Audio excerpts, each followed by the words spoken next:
अध्यक्ष जी, बहुत बहुत धन्यवाद। मुझे मौका मिला आज बजट सत्र पर जो प्रस्ताव माननीय मुख्यमंत्री जी ने दिया है उस पर अपने विचार रखने का। मैं इस बजट प्रस्ताव पर 4 पंक्तियों से अपनी बात शुरू करना चाहूंगा। मुट्ठी भर आसमान, 2 गज जमीन जरूरी है, कुछ कमी ख्वाहिशों में भी जरूरी है, कुछ अरमा अधूरे, कुछ आग सीने में भी जरूरी है। बातें तो बहुत सारी कही हैं इसमें। 79 पेजेस का पूरा बजट प्रस्ताव है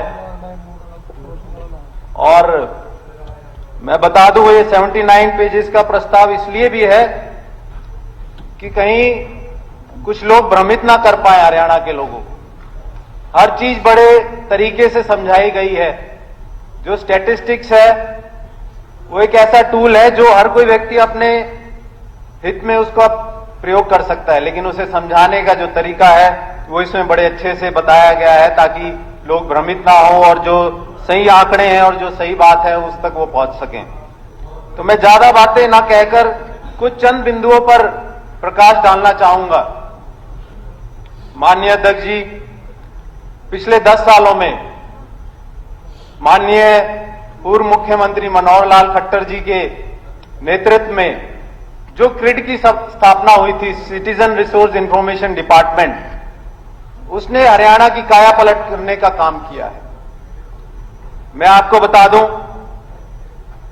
आज से 20 साल पहले जब मैं अपनी पढ़ाई पूरी करके आया था अमेरिका से, 20 साल हो गए हैं माननीय अध्यक्ष जी, लेकिन एक नंबर जो मैं आपके सामने बता देना चाहूंगा, 6377411762, ये वहां का एक सोशल सिक्योरिटी नंबर था जो मुझे आज 20 साल हो गए, मुझे आज भी याद है, रटा हुआ है मेरे को। तो जो ये डाटा जो है पूरे प्रदेश का, पूरे हिंदुस्तान का, उसको मेंटेन करने की जो पहल करी थी माननीय मनोहर लाल खट्टर जी ने, वो वाकई में सराहनीय थी, जिससे 10 सालों में काफी बदलाव देखने को मिले पूरे हरियाणा में। और उसी के तहत डिपार्टमेंट ऑफ फ्यूचर, जिसमें हरियाणा का भविष्य किस तरह से सक्षम हो, किस तरह से हमारा राज्य आगे बढ़ा हो, ये एक बहुत ही बड़ी बात है। बहुत सारे मुद्दों पर बात हुई है, चर्चा हुई है, इस बुकलेट में बहुत सी बातें लिखी हुई हैं, लेकिन एक ऐसा डिपार्टमेंट खोलना, एक ऐसा अलग से विभाग खोलना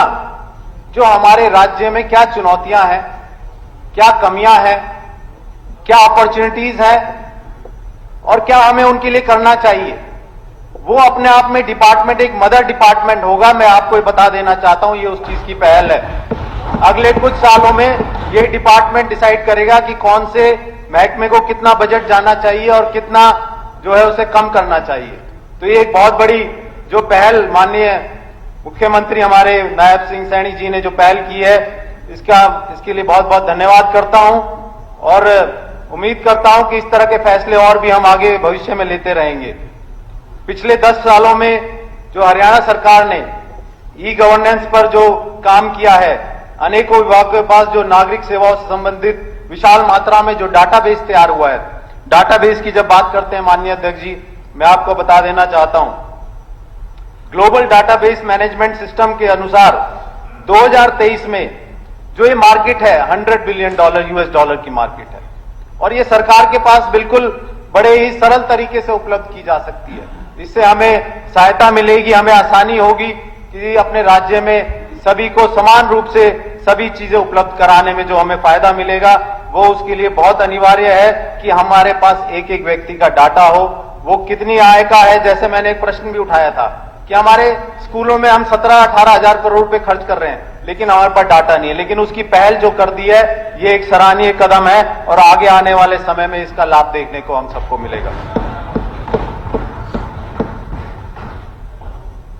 दूसरी एक बहुत महत्वपूर्ण योजना जो माननीय मुख्यमंत्री जी ने शुरू करी है, समय में और लेना चाहूंगा मैं, तो जो बहुत एक दूसरी पहल जो करी है, एक हरियाणा AI मिशन की स्थापना जो प्रस्ताव है, और मैं माननीय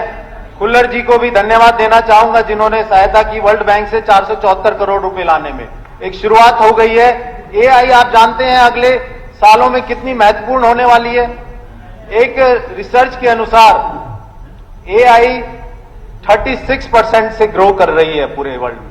और हमारा देश भी उससे छूता नहीं रहेगा। अगर इस पे हमने पहल की है तो मुझे लगता है पूरे हिंदुस्तान में एक अनूठी पहल है, जिससे आगे आने वाले समय में हमें बहुत फायदा मिलेगा। इसका भी रिकॉर्ड बिजनेस होने वाला है। एआई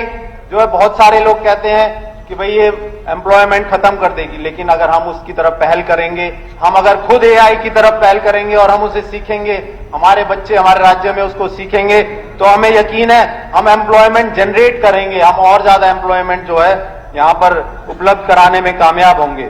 इन सब आईटी टेक्नोलॉजी और प्रौद्योगिकी का जो इस्तेमाल हुआ, इससे स्पष्ट रूप से नजर आता है कि कितनी दूरगामी सोच का ये बजट है, कितनी भविष्यवादी है, कितनी प्रोग्रेसिव है,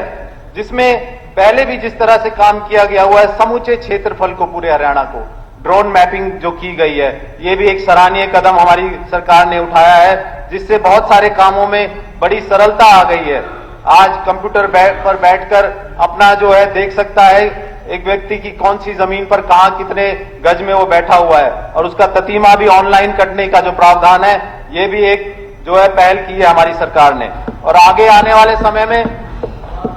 जो पुराने टाइम में जो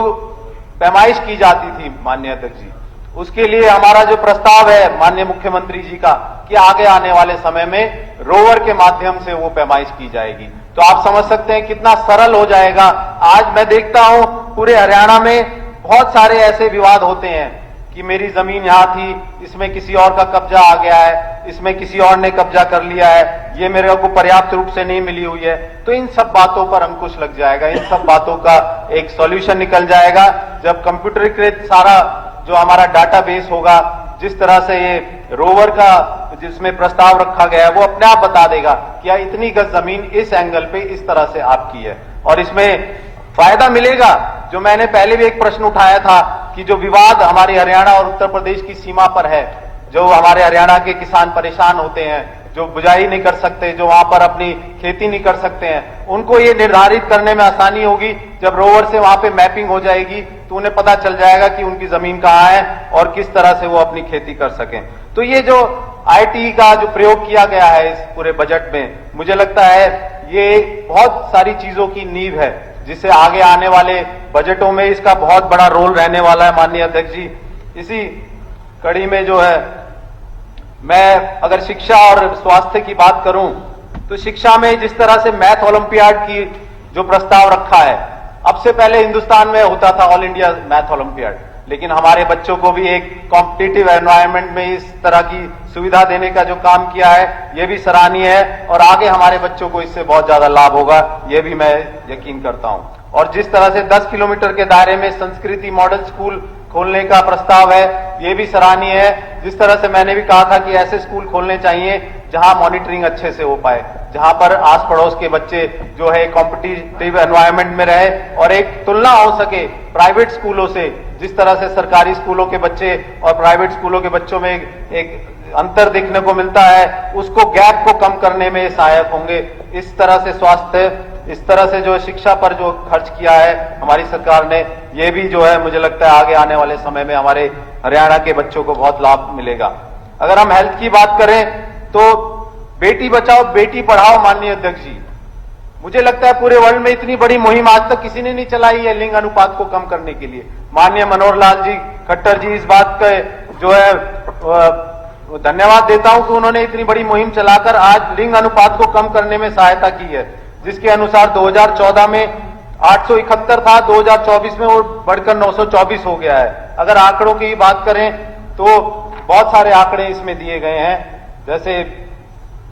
मृत्यु दर, मातृ मृत्यु दर, और जो है सभी में देखा जाए तो काफी जो है बढ़ोतरी हुई है, काफी इजाफा हुआ है, काफी लाभ मिला है हमारे प्रदेश को। और इसके अलावा मैं बात करना चाहूंगा माननीय अध्यक्ष जी, रेवेन्यू की अगर बात करें, हम 2 मिनट और लूंगा, ज्यादा समय नहीं, तो पता चलता है कि बार बार ये प्रश्न उठाए जाते हैं कि भाई बहुत ज्यादा लोन है हरियाणा सरकार पर, लेकिन अगर ये जो बात इसमें लिखी गई है 79 पेज का जो बुकलेट है वो इसीलिए बनाया गया है ताकि हर बात को बड़े स्पष्ट रूप से रखा जाए। तो इसमें जो बात लिखी है कि उसका जो जीडीपी का जो परसेंटेज है वो कितना होना चाहिए, वो एक अनिवार्य जो है उसमें एक शब्द है जिसको ध्यान में रखते हुए मुझे लगता है हरियाणा अपनी सीमा से नीचे ही है। 6.67% जो एक निर्धारित की गई है उससे नीचे ही है। और अगर बोरोइंग की बात करें तो मैं आपको बता दूं, अमेरिका का जो जीडीपी है 29 ट्रिलियन डॉलर्स है, लेकिन उस पे बोरोइंग है 31 ट्रिलियन यूएस डॉलर्स की। उन्हें खर्च करना आता है, सही जगह खर्च करते हैं। कैपिटल एक्सपेंडिचर अगर हम सही जगह खर्च करेंगे तो उससे कोई नुकसान नहीं है, हम तरक्की की तरफ आगे बढ़ेंगे, हम अपने जीवन में जो और खुशहाल बन पाएंगे और तरक्की कर पाएंगे। तो ये सारे बातों को ध्यान में रखते हुए हमारा बजट मुझे लगता है बिल्कुल सही दिशा में जा रहा है और इसके लिए मैं बहुत बहुत धन्यवाद करता हूं।